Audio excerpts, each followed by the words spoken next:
Halo rekan-rekan semua. Di sini saya akan menjelaskan mengenai peta geologi. Tapi sebelum itu, izinkan saya untuk memperkenalkan diri terlebih dahulu.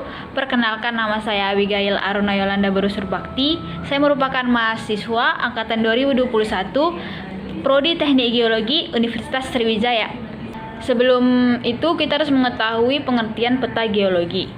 Peta geologi merupakan gambaran tentang keadaan geologi suatu wilayah yang meliputi susunan batuan yang ada dan bentuk-bentuk struktur, jenis-jenis batuan, ketebalan, kedudukan satuan batuan yang meliputi jurus dan kemiringan, susunan atau urutan satuan batuan, struktur sesar, perlipatan dan kekar, serta proses-proses yang pernah terjadi di suatu daerah.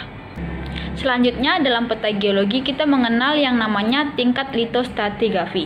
Suatu tingkatan litostratigrafi digunakan untuk menentukan batas-batas antara batuan yang satu dengan batuan yang lainnya, yang merupakan litologi dari suatu daerah. Tingkat litostratigrafi dari yang terbesar hingga yang terkecil adalah kelompok, formasi, dan anggota.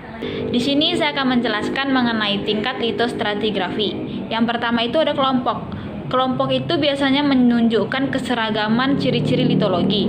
Yang kedua ada formasi. Formasi itu merupakan satuan dasar dalam pembagian satuan litostratigrafi yang harus memiliki keseragaman atau ciri-ciri litologi yang nyata. Dan yang terakhir atau yang ketiga ada anggota. Anggota itu merupakan bagian dari suatu formasi yang secara litologi berbeda dengan ciri umum formasi yang bersangkutan. Di dalam peta geologi, kita juga memiliki yang namanya komponen-komponen.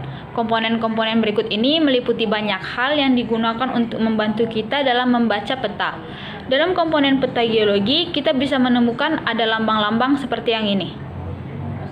Jika kita lihat dari gambar, ada seperti garis-garis dengan titik di tengah yang merupakan jurus dan kemiringan. Tidak hanya itu, banyak lagi komponen peta geologi yang bisa kita temukan pada peta. Peta geologi juga meliputi formasi. Biasanya formasi ini digunakan untuk menandai batuan apa saja yang ada di dalam suatu peta geologi. Misalnya ada bentuk seperti ini, yang merupakan struktur batu lempung yang berwarna abu-abu. Lalu ada batu pasir yang berwarna kuning, ada batu kapur yang berwarna ungu, batu dolomit yang berwarna biru, dan lain sebagainya.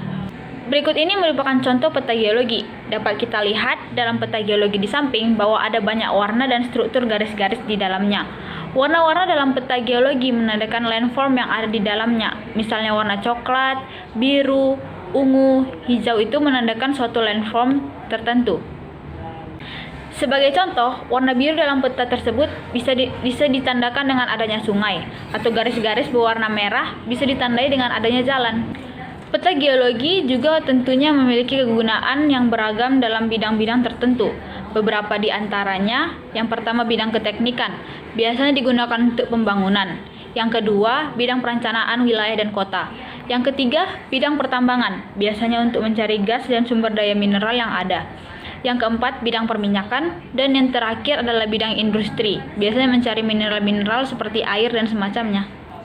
Sekian untuk penjelasan materi peta geologi dari saya.